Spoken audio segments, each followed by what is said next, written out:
Montana Territory. August 1883, the train hissed its final breath as it halted beside the dusty platform in Fort Benton, and Calla Freeman's heart beat so hard it made her ribs ache. She stepped down, clutching her worn valise with both hands, her fingers stiff from the long ride west. The sky stretched wide above her, the heat of the sun already folding into the golden haze of late afternoon. Her eyes swept the platform. No one held a sign with her name. No man stood waiting. No smile, no outstretched hand, no promised groom. She moved aside as a freight worker, passed with a crate balanced on his shoulder. The platform emptied fast traders, settlers, soldiers, all moving toward their destinations. But Calla remained, standing alone with a carefully pinned hat and a heart that had started to sink. She had a letter in her pocket, creased from folding, stained from the sweat of her palm. Isaac Turner, age 35, landowner, widower, promised her a home, promised to meet her at the platform, said he wanted a wife who could raise his 2 children and see to the house. She had written back yes, because there was no one left in Ohio who would miss her, and the idea of a family even one half broken felt like hope. But Isaac Turner was not here. The station master gave her a tight look. "You need somewhere to wait, miss," Calla swallowed. Yes, just for a bit." "Maybe he is running late," he nodded kindly enough. "Bench over there under the awning, gets cool once the sun drops." She thanked him and sat, her skirt gathered neatly, her case at her feet. She kept her back straight, eyes fixed on the trail that ran from town. Wagons passed. A few riders. None stopped. By the time the sun had begun to dip low, pulling long shadows across the dirt, Calla's hands had started to shake. She had nothing else. No money but a few coins. No friends. No place to stay. Just that letter and a promise that was now as dusty and vanished as the road. She pressed her hands together to still them and blinked hard. She would not cry, not until dark. "Miss," the voice came low and steady. She turned fast. A man stood beside her. Tall, lean, the kind of dust-covered that only came from real work. He held a hat in one hand, his other resting loose at his side, thumb hooked in his belt. His shirt was open at the collar, sun fading it to a soft gray. Wind had left his dark hair tousled, but it was his eyes that made her pause clear, steady, and kind. "I am sorry," she said, rising, unsure. "Are you?" He shook his head gently. "No, not who you were waiting for." He looked out toward the trail, then back at her. "But I saw you sitting here for a long while, figured maybe you needed help." Calla's throat tightened. "I was supposed to meet a man, Isaac Turner. He wrote to me. Said he'd come." "Mail order?" the man asked, not unkindly. She nodded once. He looked down, jaw tense. "Name's Declan Sutton. I have a ranch about an hour out. I do not know this Turner, but I can ask around come morning." She blinked. "Thank you, but I do not know where I will go tonight. I cannot stay here. There is a boarding house, but it is full up. I already checked." "You did?" He gave a small nod. "Saw you get off the train. Something said you might need someone." Calla looked down at her bag. "I do not know what to do." "I have a sister," Declan said. "She is married. She and her husband live near me. You could stay with them just for the night. Safe roof, warm supper. I will ride you there." She hesitated, unsure, but there was something steady about his voice. No rush, no pressure, just quiet offer. She nodded. "All right." Declan helped her onto his horse, his hands firm but gentle as he guided her. She rode behind him, the wind tugging at her dress, the prairie stretching wide in every direction. The sun fell low, brushing the land in copper and rose. They reached the homestead just as dusk settled in. A lantern glowed in the window. A woman stepped out, round face, welcoming eyes.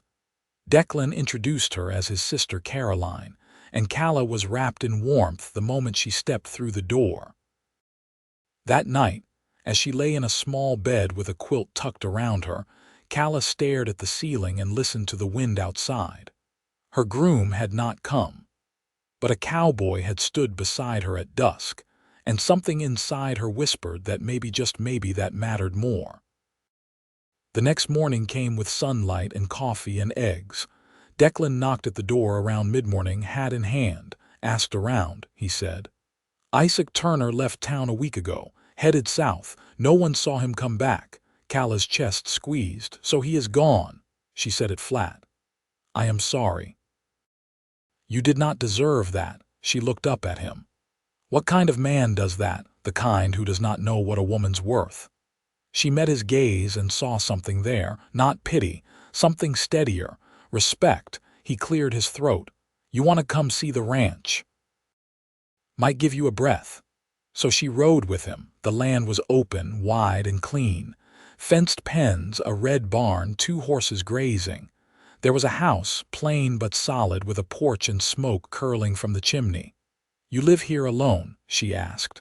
"For now. My father built it. He passed 3 years ago." "No wife?" He shook his head once. "No, never found someone who felt right until maybe now." She went still. He glanced at her, eyes searching but soft. "I know what brought you here was not me. I will not press. But if you want work, company, a place to stay, you are welcome." Calla looked out at the land, then back at him. "You barely know me. I saw you wait for a man who did not come. You did not fall apart. You stayed straight-backed. That tells me enough." She surprised herself by smiling. "I can cook and sew, and I am not afraid of work. You might just fit here then." And she did. The days passed quiet but full. She helped Caroline with the garden and rode out with Declan to check the fences. They talked slow and easy, laughed sometimes. He showed her how to saddle a horse, how to spot snakes in the tall grass. He let her be useful. He let her be seen. One evening she stood on the porch, watching the sun fall across the land. Declan stepped up beside her, arms crossed, eyes on the horizon. "You look like you belong here," he said. "I think I might." He turned to her then. "I never expected you, but now that you are here, I do not want you to go." Her heart jumped once, then settled warm. She looked at him, steady. "I do not want to go." He reached for her hand, slow and sure, held it in his. And right then, under the falling sky, Calla knew something new had begun.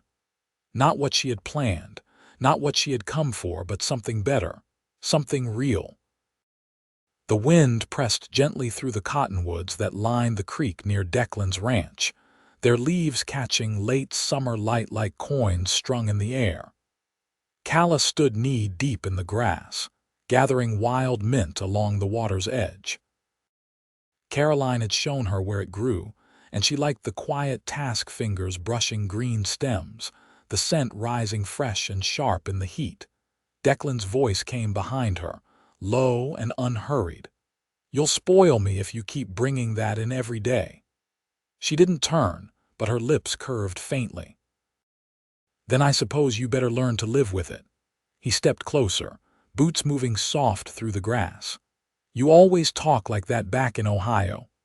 "Only when I was trying not to cry," she said, straightening with the bundle in her arms. His face didn't shift, but something in him settled. "You've got a way of standing that makes it hard to see the cracks." She looked at him then. "I don't break easy." "I know." They walked back toward the house, her skirts brushing the stalks, his stride slow to match hers.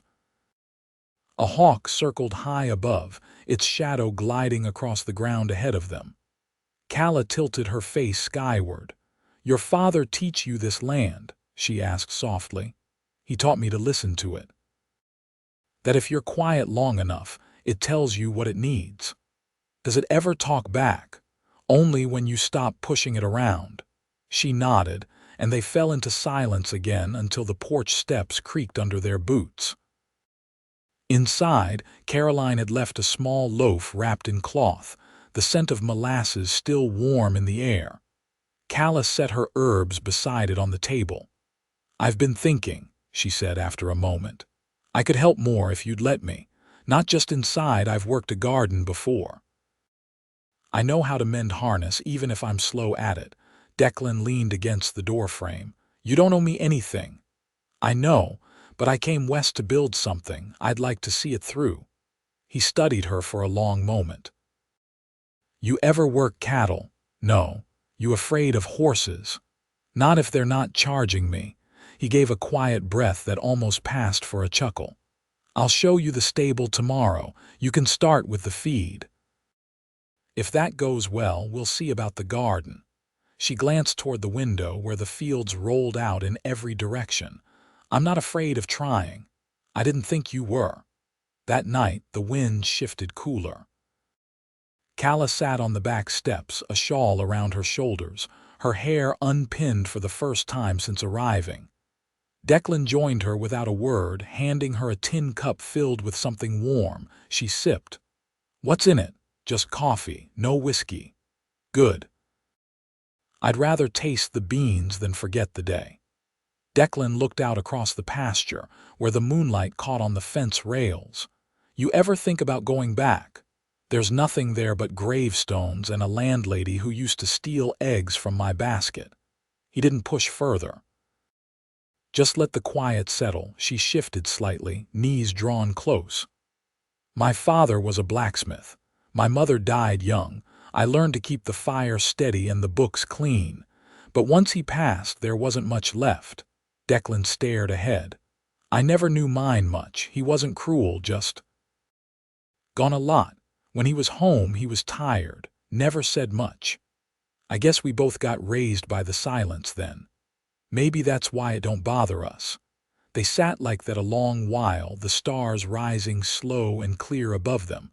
When Calla finally stood, Declan rose with her. She paused at the door. If I stay, she said, I won't do it halfway. I wouldn't ask you to.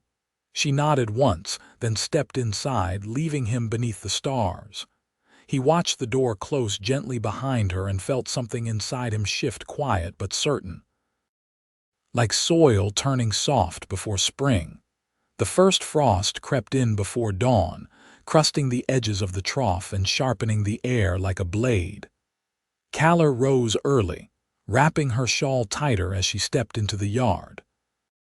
She crossed to the barn with her breath trailing behind her, the horses already stirring inside, their movements soft and weighty in the dim light. Declan was there, sleeves rolled, brushing down his bay gelding. He glanced at her briefly, then returned to his work. You're up early, he said. I couldn't sleep. Cold'll do that.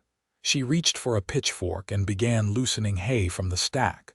The silence between them held no strain now, just the rhythm of shared labor. After a while, Declan leaned against the stall door and spoke again. Caroline says you've got a good feel for the mare. I like her eyes. She's wary but not mean. She was my mother's, stubborn as sin. Calla looked up. What was she like? Quiet but not soft. He paused. Took in strays. People too, when she thought they needed it. Calla finished spreading the hay, then wiped her hands on her apron. Sounds like someone I'd have liked. She'd have liked you. The words sat between them a moment. Then Declan pushed off the wall and reached for a bridle. I need to ride east fence before noon. You want to come? I'll get my coat. They rode out past the last stand of cottonwoods, the land opening wide and pale under the early sun. Calla rode the mare with a careful seat, her hands steady on the reins. Declan rode ahead, breaking trail through the frost-hardened grass. At the far fence line they dismounted. Declan knelt to inspect a broken post, fingers brushing the split wood. Looks like a mule deer came through, he said. They get bold when the weather turns. Calla crouched beside him, watching as he wrapped wire around a new brace. She held it still while he twisted the strands tight. You ever think about leaving this place? She asked. I used to. When I was younger. And now, I've got no reason to run anymore. She didn't answer. Just past him a nail when the fence was mended they rode west, the sun climbing higher. A hawk passed low, its wings catching the light. Calla pulled her coat closer and studied the line of the hills. "There's something about the quiet here," she said. "Like the land doesn't ask anything from you, only that you stay long enough to learn its shape." Declan looked at her. "That's how I feel about you." She met his eyes, startled. "You don't ask for much," he said. "Just a place to stand." "I didn't think anyone noticed." "I notice." They rode the rest of the way without speaking, their horses falling into the same rhythm. When they reached the homestead, Declan paused before dismounting. "I've got a question for you." Calla looked over at him, wind lifting strands of her hair. "I'm not asking for an answer now," he said. "But if you think you could build something here, not just help me run the place, but help me live in it, I'd want to know." She didn't speak for a long time. Then she said, "You're not the man I came here for, but you're the one who stayed." He nodded once. "That's all I can offer." She dismounted and led the mare toward the barn. Declan followed a pace behind, the space between them quiet but full. Inside, the light slanted through the high windows, catching on dust and steam. Calla turned to him, her hands resting on the saddle's edge. "I don't want to wait long," she said. "I've done enough waiting for one lifetime." "You won't have to," he said. She stepped closer, close enough to feel the warmth coming off him, to see the way his eyes softened when they landed on her. "I think we could be good," she said quietly. "Not perfect, but steady." He nodded again. "That's all I've ever wanted." Calla reached up and touched the edge of his collar, smoothing it where the wind had twisted it. Declan didn't move, just let her. Outside, the wind had stilled. The air, though cold, felt clean. Inside, all that was uncertain had begun to settle, like dust after a long ride. By late October, the color had drained from the hills, leaving the land pale and dry beneath a sky that seemed to stretch wider each day. The first true snowfall hadn't come yet, but the air held warning in its sharpness.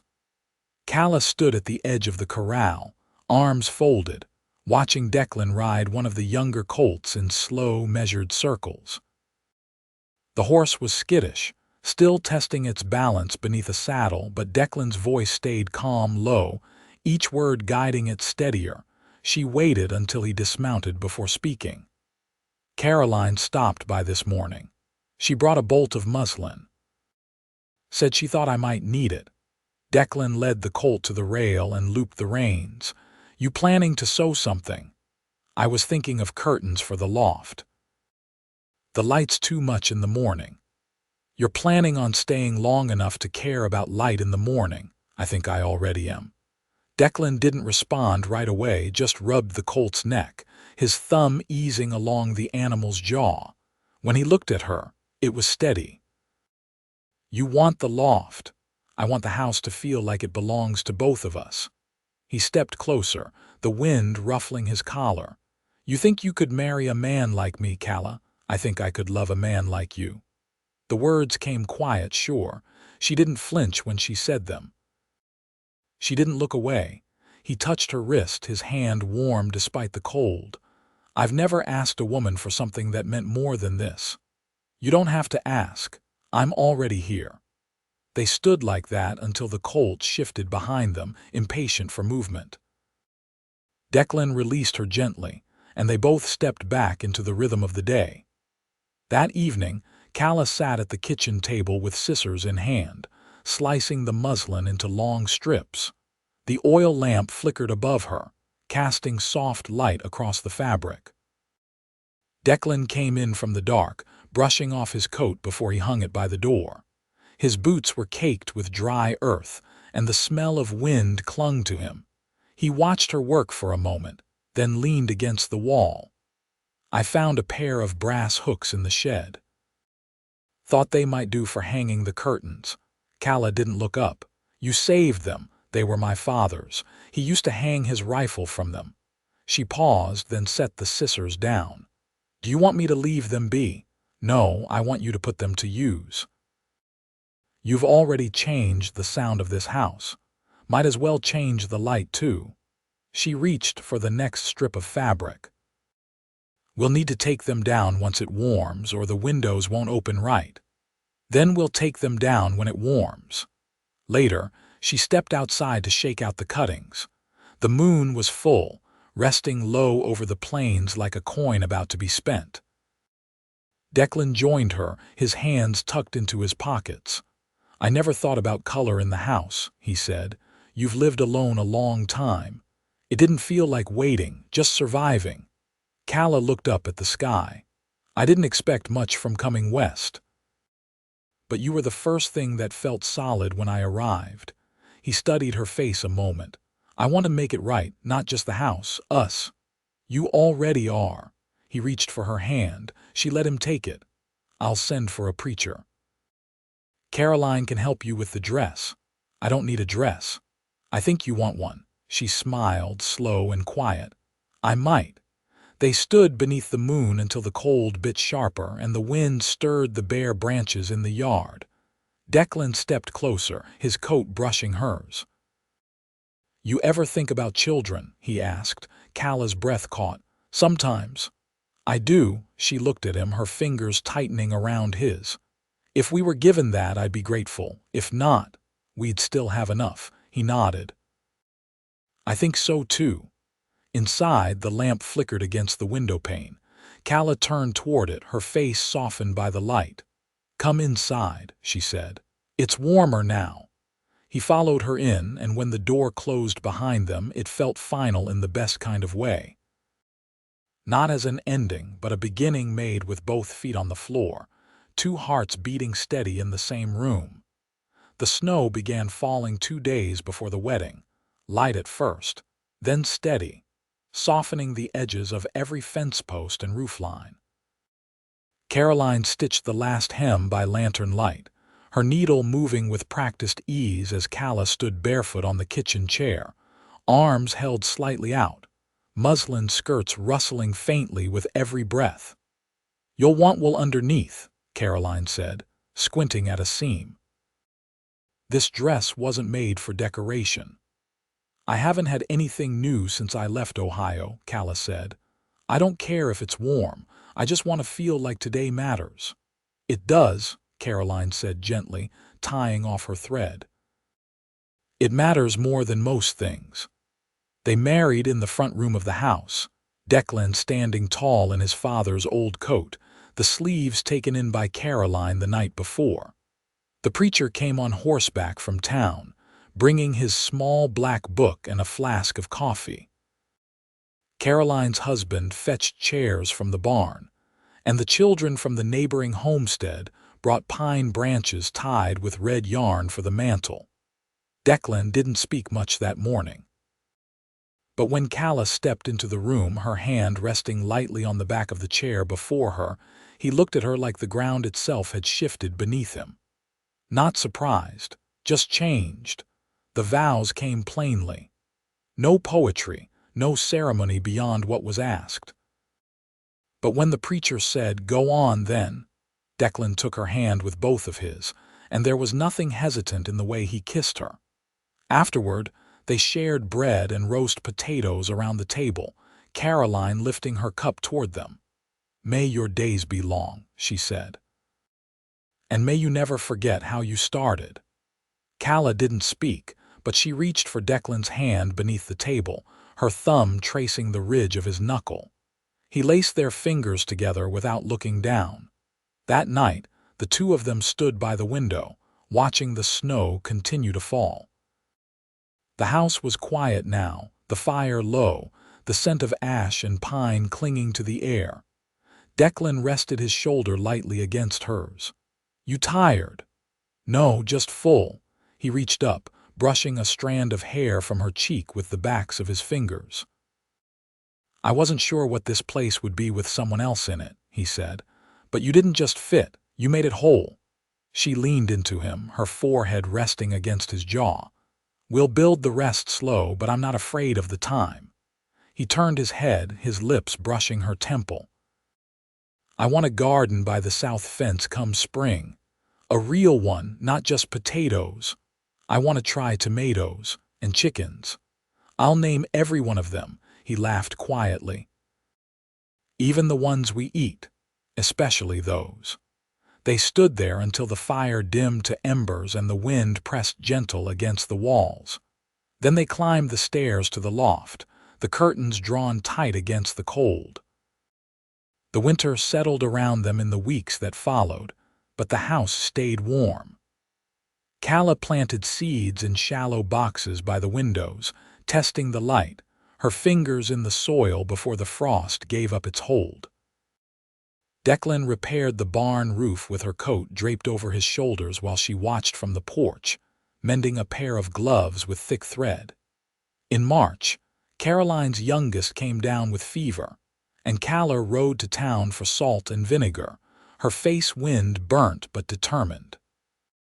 The child recovered, and Declan carved a small wooden horse for him as thanks. By May, the ground softened enough for planting. Calla stood barefoot in the dirt, sleeves rolled, her palms smudged brown from turning soil. Declan worked beside her, sleeves damp with sweat, both of them silent save for the scrape of the shovel and the occasional call of a bird overhead. They didn't speak of what had been lost before they found each other. Those griefs had shaped them, but they no longer defined the days.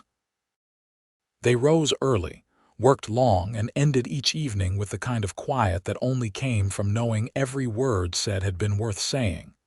When the tomatoes came in, Calla held one to the light, the skin red and smooth as polished glass. "It's a good start," she said. "It's just the beginning," Declan replied, and it was.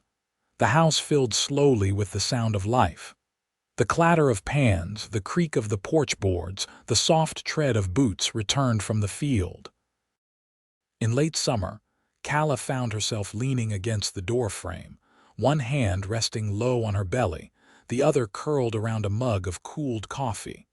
She hadn't told him yet, not because she was unsure, but because she wanted the right moment. Declan was out in the yard, repairing a hinge on the gate. The sun caught in his hair and his shirt clung damp across his back. She watched him for a while, then stepped out onto the porch. "I've got something to tell you," she said. He looked up, eyes narrowing against the light. "What's that?" She stepped down the stairs, her hand never leaving her side. "You might need to make another chair for the table." He straightened slowly, the wrench in his hand forgotten. "You sure?" She nodded, her throat tight. "I'm sure." He crossed to her in 3 long strides, both hands lifting to her face with the same care he gave the horses when they were spooked. "You all right? You feeling well?" "I'm more than all right." He kissed her then, full and firm, like a promise spoken in a language older than words.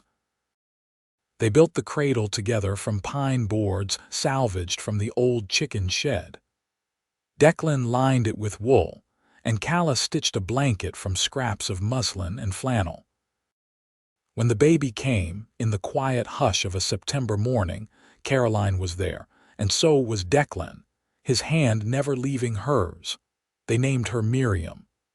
She had her mother's calm and her father's eyes, and she filled the house with a new kind of stillness, one that held peace instead of silence.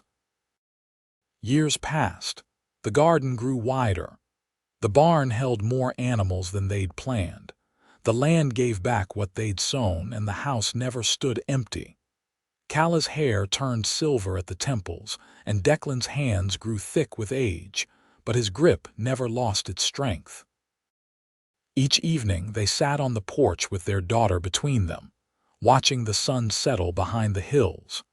And every night, before the light faded entirely, Declan would reach for Calla's hand, his thumb brushing the place where her wedding band had worn the skin smooth with time. And she would always hold his back, her fingers still strong, still sure. They lived the rest of their days on that land together, and they loved each other every day without end.